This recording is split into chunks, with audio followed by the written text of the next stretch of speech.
If you are new to the channel, then subscribe the channel and press the bell icon for further notification. Okay student, I welcome you to lecture 2 of this quadratic equation basic level series.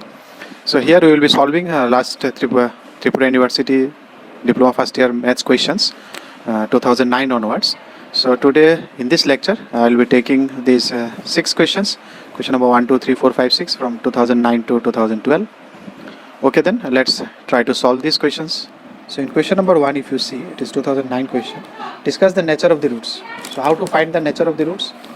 You know, to find the nature of the roots, we have discussed. Discriminant will give you the nature of the roots. That D will give you the how your roots will behave, real, imaginary, or equal, not equal. So let's calculate D here. D is B square minus 4AC.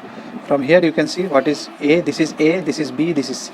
So what is A is your 1, B is your minus root 2 root 2, because your original equation is ax square plus bx plus c plus. Here it is minus, so it will be B will be minus 2 root 3, and then C is equal to minus 22. So if you put it there, B square, then it will be this square. So 2 square is 4, 4 3 is 12, minus 4 into A is 1, C is minus 22. So if you do it, 88 plus 12, it is 100. So D is 100. That is a perfect square. It is a perfect square. So perfect square, what we can say? For perfect square, roots will be real and rational. Roots will be real and rational value, because no roots will be there. Root 100 will give you root 10 directly.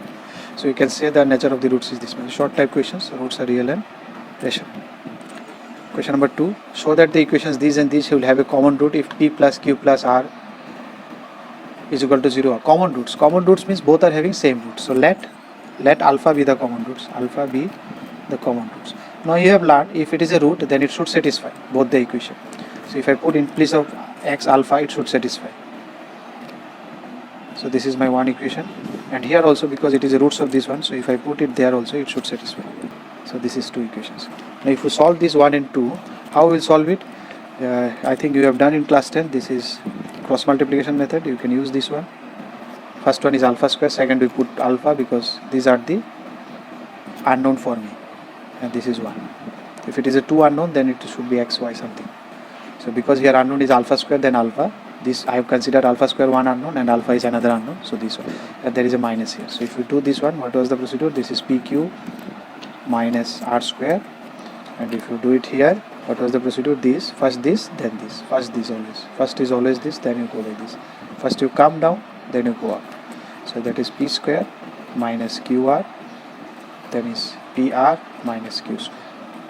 Now if I take these two equal, I can find alpha. If I take these two equal, then also I can find alpha, and I will equate both these alpha, because they are asking me to find some condition between PQR. So if I eliminate alpha, then I will find some condition between PQR, and that is the proof, because in the proof they have asked to find something about PQR. So for finding any relation between PQR, because alpha is standing between PQR, so alpha you have to be eliminated. So if I eliminate that alpha now, so if you take these two equations, so from here alpha will be, because there is a minus sign, so I can write it P square minus QR divided by Q square minus PR. I have changed it because there is a minus from this two, and from these two, if you do it, then alpha you can cancel. So again alpha you can write, again there is a minus, so you can write it R square minus, I have changed here now, R square minus PQ divided by P square minus QR. We are getting it here. Alpha get cancelled. I think you can see it here. Alpha get cancelled. So then alpha is equal to, because there is a minus, so I have changed it. So both these represents alpha. So you make them equal, and then you take product, because both are alpha, so both are equal. Now if I make them equal, and if I take product, then it will be P square minus QR whole square. The product of these two is equal to Q square minus PR product of R square minus PQ. So you will find this. So these and these get cancelled, and if you take P common from the whole expression, it will be P cube. If you bring this side, if you take P common, that is R cube. If you bring this side, it will be Q cube, and if you bring this side again P, because this P square, 2P square will be 3P square, so it will be 3PQR, 1P if I take common. Now P cannot be 0, so you can divide it by P. Why P cannot be 0? Because P is here the first. We have learned already in quadratic equation, the first coefficient cannot be 0. So if you don't simply divide, you think if it is 0, then you cannot divide. You can divide it if it is not equal to 0. If it is 0, then you cannot divide both sides by 0 of any equation. So you can divide it because P is not equal to 0. So this is very important, you have to know this one. So now this is a cube plus b cube plus c cube minus 3abc. I think you know the formula. P plus q plus r, p square plus q square plus r square. I think from there also they have a direct theorem. If you can apply this one, qr and then pq. From here also, if a cube plus b cube plus c cube minus 3abc equal to 0, then you can write a equal to b equal to c, or a plus b plus c equal to 0. So there is a direct theorem, you can apply this one. So it is showing directly proof. But still, if you want to see it, because I am doing it first time, so it is very important theorem, so I will prove it. So either this will be equal to 0, from here it is you are getting, from here it can directly write, or if you want to see it, either how it is coming, it is 0, or this is equal to 0. So here I have multiplied, or this is either or. If I multiply here 2 and give a half, then you can see these equations will become, so half will be gone because it is 0. So if you can write p square minus 2 pr plus r square minus 2 qr plus q square, because r square square 2r square, and then again q square minus 2 qp plus p square equal to 0. Again pp you will find 2p square 2r square to all again. So this is a minus b whole square, a minus b whole square, a minus b whole square. So this is p minus r whole square, r minus q whole square, and q minus p whole square. Now if you see, because it is a square, so it will be always positive. So sum of 3 positive number, can it be 0? You add 3 positive number, will it be 0? 3 plus 4 plus 5 will not be 0, because these are always positive. Square is always positive. So these 3 will be equal to 0 only when all are equal to 0. So this is again a very important conclusion. If some of the positive numbers, if we are saying 0, some of the 3 positive numbers are 0, that means everyone should be 0, otherwise it cannot be 0. Because positive numbers, how it will, if you add, it will become 0. Unless and until they itself become 0. So if this becomes 0, that means p equal to r. If this becomes 0, that means r equal to q, that means q. So ultimately p equal to q equal to r. So this is the important conclusion. Either this 0 or this. So it is proved. Next question number 3, which is again a 2009 question. If the roots of these equations is this, then b p is to q. Roots are in the ratio p is to q, then you have to prove this. Because the roots are in p is to q, let me take one root is p, let one root is p, I am writing not, you can write it. The language you can easily write. Let one root is pq, let another root is qq. Then because they are roots, so sum of these roots is equal to, what are the sum of these roots is equal to, minus b by a. We have seen the formula alpha plus beta, but b is here n, a is here l, so minus n by l. So if you take k common, p plus q is equal to minus n by l.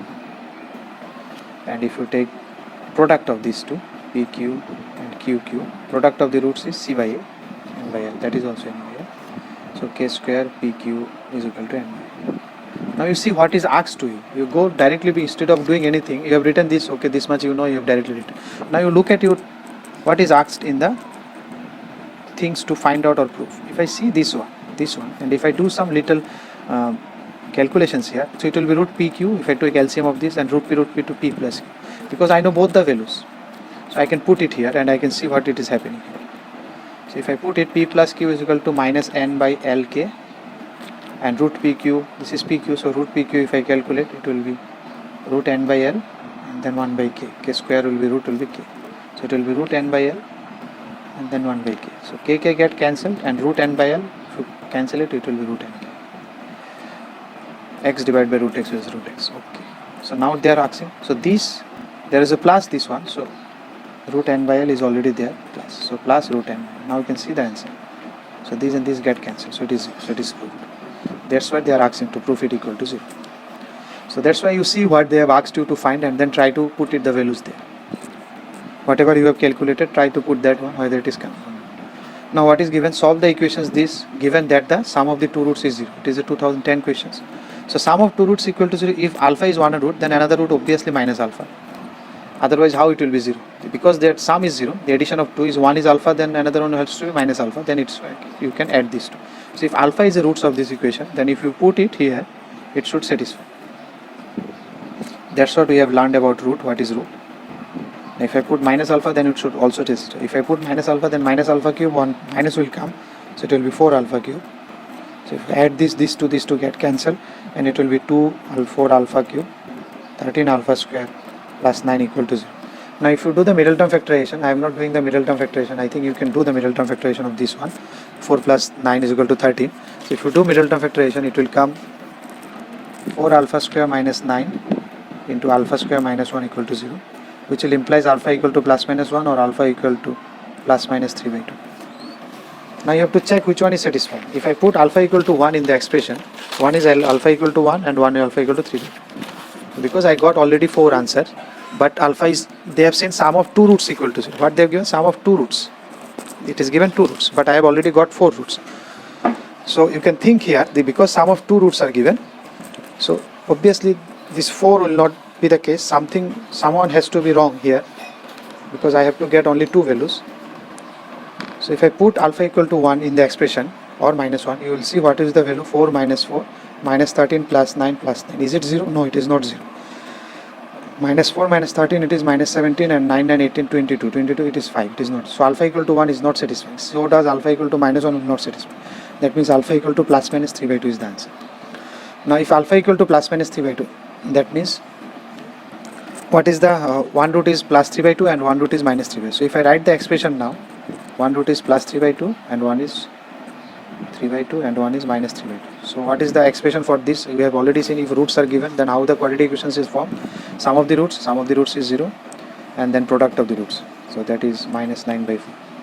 So this is the corresponding quadratic equation. If I take 4 common, 4x square minus 9 equal to 0. So this is the corresponding factor. So this is obviously lying somewhere inside this. Something will come, this into this will give this, because in that case then either this is 0 or that is 0, which will give you this root. That means this is also a part of this. This is somewhere hidden inside this. So if I divide this one by this, I will find the other factor what is there. So this is a factor of this one. So if I divide this one by this, so if you take x square, it will be 4x square minus 4x to the power 4 minus 9x square. So it will be minus 4x cube and minus, so it will be plus. I am doing subtraction. So now if you put minus x, again if you do this one, it is minus, so it is plus. If you do this one, this will cancel, this will cancel. So I think minus 1 you will get this. So you found one. Another factor is what? This one. So one factor is this one, x square minus 1. So another factor is x square minus 1. This is equal to 0. That means the entire expression can be written as this multiplied by 4x square minus 9 equal to 0. So these into these will give me this expression.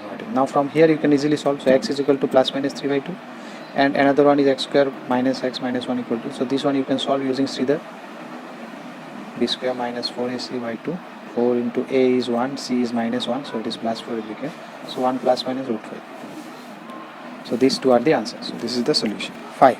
Alpha beta are the roots of the equations. This, find the equation whose roots are these and these.